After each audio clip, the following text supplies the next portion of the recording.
essa também eu adoro. Essa é uma das minhas favoritas. A Ceia de Emaús. E a Ceia de Emaús, ela tem de novo um efeito, né, que a pintura do Caravaggio tem de parecer que está, na realidade, quase que saindo do quadro e nos chamando à ação, né? Há duas versões dessa tela. Primeiro a gente vai ver essa, que é a mais viva, que é a mais teatral, que se baseia numa passagem que está tanto em Lucas quanto em Marcos, e que diz respeito justamente a quando Jesus ressuscita, ele vai até Emaús e ele se manifesta perante alguns apóstolos que estavam incrédulos e que ele diz que ele se apresentaria não necessariamente com a mesma imagem, mas que acreditassem porque era ele de fato. Olha o movimento tanto deste braço quanto do braço de quem seria Jesus, né? É quase um movimento em 3D, né? Quase saindo da tela, olhando para frente, né? Vindo para fora do quadro, indo para além dos limites, né? Aquela visão centrífuga que eu mencionei para vocês, que impele o espectador e que causa uma espécie de estranhamento. Agora, muito diferente é esta versão aqui da mesma cena do mesmo pintor. Qual a diferença mais significativa aqui? Além de ser uma cena muito mais escura, muito mais intimista, ela também, de alguma forma, estabelece um limite entre o espectador e aquilo que está dentro do quadro, né? Aqui sim nós podemos contemplar, né? Nós estamos contemplando algo que está lá dentro. Aqui não. 141 é quase do mesmo tamanho, né? Ambas as telas quase do mesmo tamanho. Mas aqui existe muito mais movimento, né? Nós temos aqui o movimento de quem está empurrando a cadeira para trás com surpresa. E aqui nós já temos algo muito mais intimista ali no registro daquelas pessoas que estão em volta da mesa. São duas versões do mesmo quadro. E prestem atenção que aqui o Caravaggio já vai usar muito as características físicas das pessoas, dos aldeões, dos trabalhadores, dos mendigos, das prostitutas, dos bandidos, etc., com quem ele convivia o tempo inteiro. Depois a gente vai ver um quadro, não sei se vai dar tempo de ver hoje, mas tem um quadro aqui que ele vai representar Santana, né, a avó de Cristo, né, só que a Santana com um rosto completamente decadente, né, o que na época lhe rendeu uma série de protestos também. Agora, essa tela aqui, ela é, de novo, uma das que eu mais gosto. Eu gosto de muitas telas dele. Mas essa aqui ela tem uma curiosidade, São Mateus e o Anjo, né? Pintada em 1602. Ela foi destruída, essa tela, né? Ela fazia parte de um museu na Alemanha durante a Segunda Guerra, que foi bombardeado e a tela foi destruída, né? Só o que se tinha eram fotos uma foto que depois que era preto e branco e que depois foi trabalhada tentando trazer por meio da tonalidade do contraste e tal, para o que teria sido a cor original. Isso aconteceu com algumas obras do Caravaggio, acho que umas 3 ou 4 pelo menos, que faziam parte do acervo desse museu que foi bombardeado durante a Segunda Guerra e se perdeu para sempre, né? O cardeal Del Monte comissionou o Caravaggio para pintar duas telas que ficariam numa igreja que estava sendo construída, estava sendo terminada, para que ficasse no altar e no meio uma estátua, né, uma escultura, né? No fim das contas, essa escultura, que era de um outro artista, não ficou do agrado, né, dos superiores ali, e foi descartada. Então o Caravaggio foi chamado para pintar uma terceira tela que seria dedicada ao momento em que São Mateus recebe a inspiração dos anjos, do anjo, para poder escrever seu evangelho, para poder registrar no papel aquilo que nós conhecemos hoje. Bom, ocorre que se nós analisarmos esta imagem, o Caravaggio aqui, ele vai trazer, ele tinha tanta preocupação com o naturalismo e com a palpabilidade, com o elemento humano nos personagens de suas obras, que ele vai pintar exatamente como provavelmente São Mateus tinha sido em vida. Um camponês, né, bastante rústico. Olha os pés aqui. Né? Não dá para ver no detalhe, mas o pé está sujo, né? Quer dizer, um pé castigado, um pé cascudo. Né? O anjo aqui fazendo grande esforço para poder guiar a mão dele para registrar a escrita, porque provavelmente era analfabeto, não é? Um homem simples, um homem rústico, um homem do povo, a exemplo dos homens do povo naquele momento. O que aconteceu? Não foi aceito. Né? O quadro não foi aceito. Caravaggio pintou um outro quadro depois para colocar no lugar, mas foi solicitado a corrigir esse lapso que é, né? Quer dizer, como é que você pega São Mateus e pinta ele como se ele fosse um mendigo praticamente, né? E aí ele foi obrigado a fazer a segunda versão, já muito mais afinada com os preceitos, com os ditames da arte sacra naquele momento, né? São Mateus aqui já um homem com um pouco mais de nobreza na forma de se vestir e no próprio aspecto físico, né? Já escrevendo de maneira independente, nós temos aqui o anjo de uma maneira magnânima, apenas ditando para ele, não é? Não está mais com a mão tentando levar ele a escrever. Não obstante, se nós olharmos o rostinho do nosso querido São Mateus, nós vamos ver que ele está bastante reticente, ou bastante... algo o incomoda nessa presença e naquilo que ele está supostamente ouvindo. Portanto, o Caravaggio não deixou de lado totalmente, tá, as suas convicções técnicas e artísticas, né, e estéticas, principalmente. Isso nos dá uma dica muito precisa de que, mesmo a partir da Contra-Reforma, que visava, então, atrair os fiéis por algo mais natural, que dialogasse de uma maneira mais fácil com o dia a dia deles, nem tudo era permitido, né?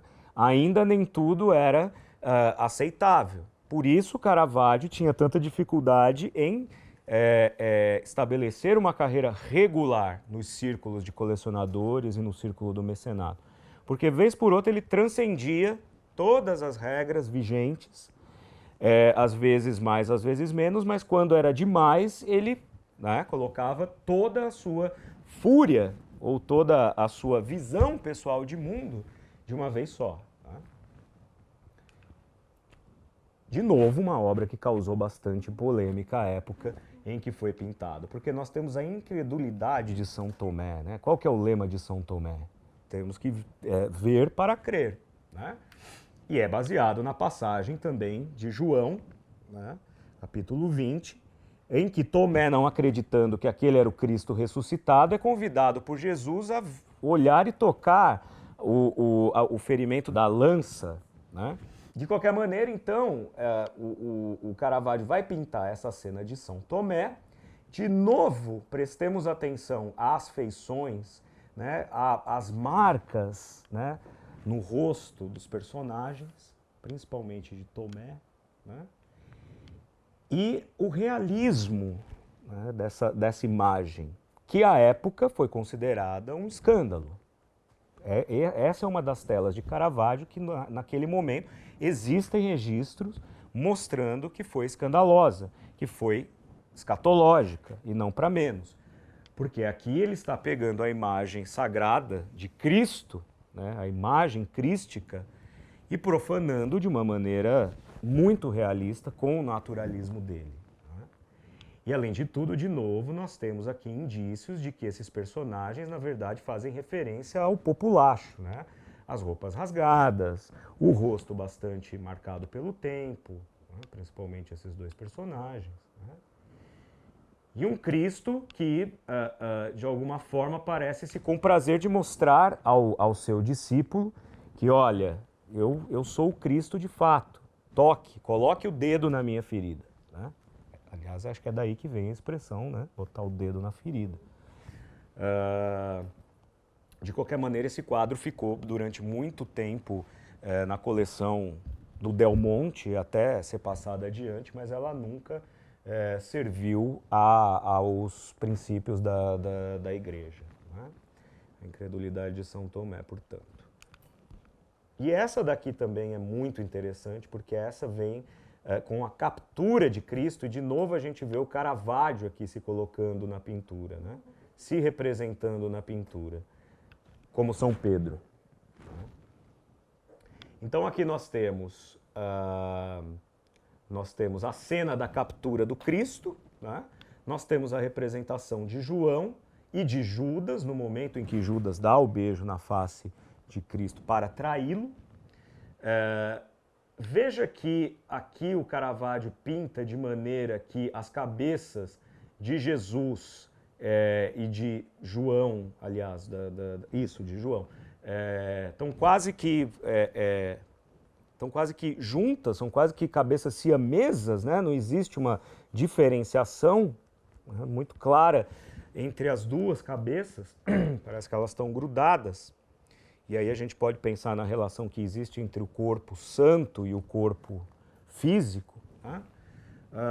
Mas o que mais chama atenção aqui, duas coisas que chamam muito atenção, primeiro são as feições bastante humanas desse Cristo, no sentido de que a expressão dele é uma expressão que guarda, ao mesmo tempo, um pouco de dor, ressentimento, medo, seja lá o que for. Ele não tem aquela expressão serena de outras obras que nós estamos habituados a ver, que seria natural para um Cristo, né, para a representação de Cristo, que sabia que seria traído, que sabia que seria morto, tá? Então nós temos um Cristo aqui, de certa forma, até um pouco amedrontado.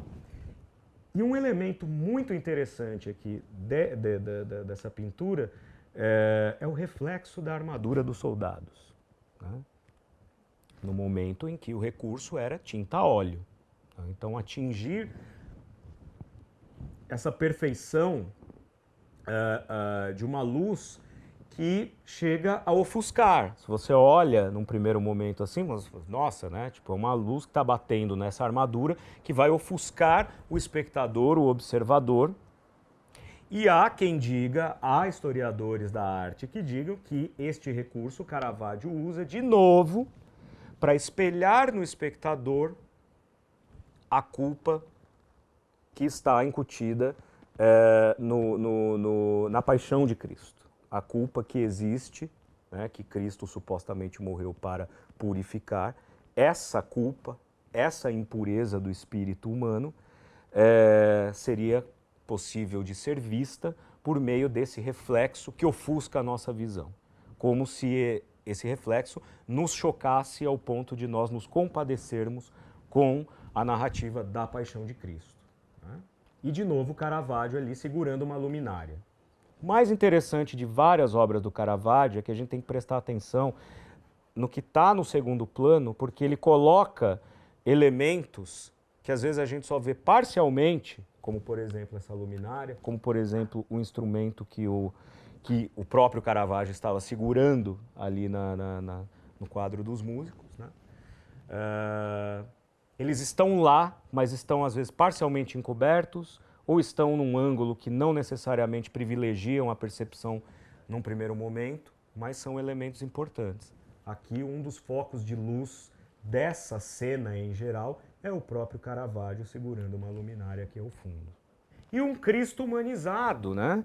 Um Cristo humanizado que faz eco em obras como o do Emile Nolde, né? De 1912, artista expressionista, 300 anos depois. Antes, porém, é importante mostrar que, assim como a pintura de Caravaggio influenciaria depois outros artistas, o próprio Caravaggio se influenciava por essa imagem, que é um detalhe, na verdade, uma xilogravura do Dürer, Albert Dürer, que é um artista do auge do Renascimento, né? 1400 e alguma coisa. Começo do século XVI, 1500 e alguma coisa. O Dürer ele tem uma xilogravura que também representa o momento em que Jesus é capturado.